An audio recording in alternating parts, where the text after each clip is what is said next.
LIC के new जीवन लक्ष्य प्लान में व्यक्ति 143 रुपीज़ प्रतिदिन जमा करके पा सकता है 21 लाख रुपए का सम एश्योर्ड और 22 लाख रुपए का डेथ बेनिफिट। LIC का ये प्लान कई बार कन्यादान पॉलिसी के नाम से भी जाना जाता है, पर असल में कन्यादान पॉलिसी नाम का कोई भी प्लान LIC में है ही नहीं।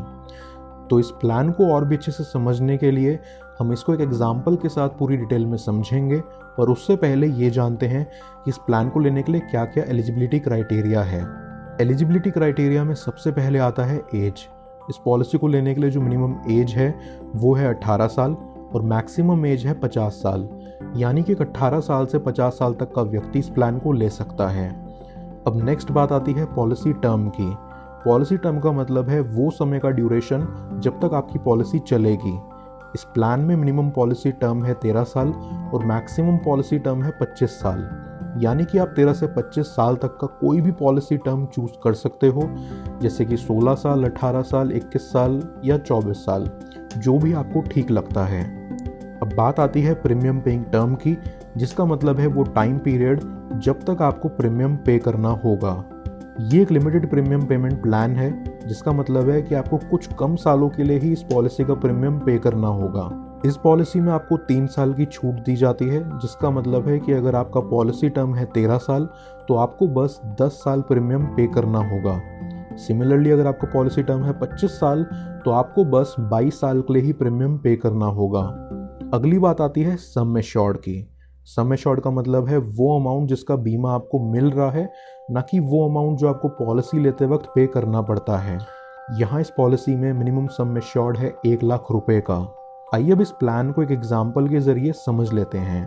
मान लेते हैं कि एक 35 साल का व्यक्ति इस पॉलिसी को लेना चाहता है 21 साल के लिए, तो यहाँ इस व्यक्ति का प्रीमियम पेइंग टर्म होगा बस 18 साल, यानी पॉलिसी टर्म से 3 साल कम। सम एश्योर्ड ये व्यक्ति चुनता है 10 लाख का।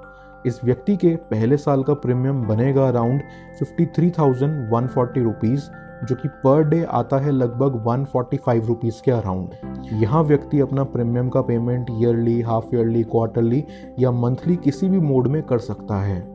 इस व्यक्ति को 53 ईयर्स के होने तक ये प्रीमियम पे करना होगा, और इसकी 56 ईयर्स की एज कंप्लीट हो जाने पर इस पॉलिसी की मैच्योरिटी हो जाएगी।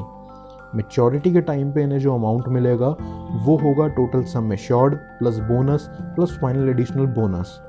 यहाँ इस एग्जाम्पल में सम एश्योर्ड है 10 लाख, इसका बोनस रहेगा 10,29,000 और फाइनल एडिशनल बोनस रहेगा 1 लाख रुपए। तो टोटल आ रहा है आपका 10 लाख प्लस 10,29,000 प्लस 1 लाख, जो कि बनता है 21,29,000 रुपए, जो कि फाइनल मैच्योरिटी अमाउंट है। तो ये तो थी बात जब व्यक्ति के साथ कोई दुर्घटना ना घटी हो, लेकिन दुर्घटनावश अगर पॉलिसी चलने के 5 साल बाद व्यक्ति की मृत्यु हो जाती है तो उसके नॉमिनी को यहाँ बाकी के सालों के लिए प्रीमियम पे नहीं करना पड़ेगा। बाकी के सालों के लिए जो नॉमिनी है उन्हें हर साल सम एश्योर्ड का 10% मिलता रहेगा। हमारे एग्जाम्पल में सम एश्योर्ड था 10 लाख रुपए और उसका 10% आता है 1 लाख रुपए, जो कि हर साल नॉमिनी को मिलता रहेगा। ये अमाउंट नॉमिनी को तब तक मिलेगा जब तक इस पॉलिसी की मैच्योरिटी नहीं होती। यहाँ वो टाइम पीरियड होगा 16 साल का, यानी कि 16 साल तक 16 लाख रुपए इस व्यक्ति के नॉमिनी को मिल जाएंगे, और 16 साल बाद इस पॉलिसी की मैच्योरिटी होने पर इस व्यक्ति के नॉमिनी को जो अमाउंट मिलेगा वो होगा 110% of sum assured plus bonus plus final additional bonus. तो ऊपर के एग्जाम्पल में सम एश्योर्ड है 10 लाख का और उसका 110% होता है 11 लाख, और बोनस होगा 10,29,000 और फाइनल एडिशनल बोनस रहेगा 1 लाख। तो यहाँ टोटल अमाउंट जो नॉमिनी को 16 साल बाद मिलेगा वो होगा 11 लाख प्लस 10,29,000 प्लस 1 लाख, जो कि आता है 22,29,000 रुपये। तो नॉमिनी को इतना अमाउंट मिलेगा अगर किसी कारणवश पॉलिसी होल्डर की डेथ हो जाए। एक सजेशन यहाँ मैं आपको देना चाहूँगा, और वो ये है कि आप अपने पॉलिसी प्लान में टर्म राइडर ज़रूर ऐड कराएं, क्योंकि तब किसी कारणवश अगर पॉलिसी होल्डर की डेथ होती है तो उनके नॉमिनी को तुरंत ही पूरा सम एश्योर्ड का अमाउंट मिल जाता है, बाकी सारे बेनिफिट्स के साथ। उन्हें पूरे अमाउंट के लिए 16 साल वेट नहीं करना पड़ता। सिमिलरली आप यहाँ accidental death and disability benefit rider भी ऐड करा सकते हैं, जहाँ पॉलिसी होल्डर की एक्सीडेंट के कारण मृत्यु हो जाने पर उनके नॉमिनी को 10 लाख रुपए एडिशनल दिए जाते हैं।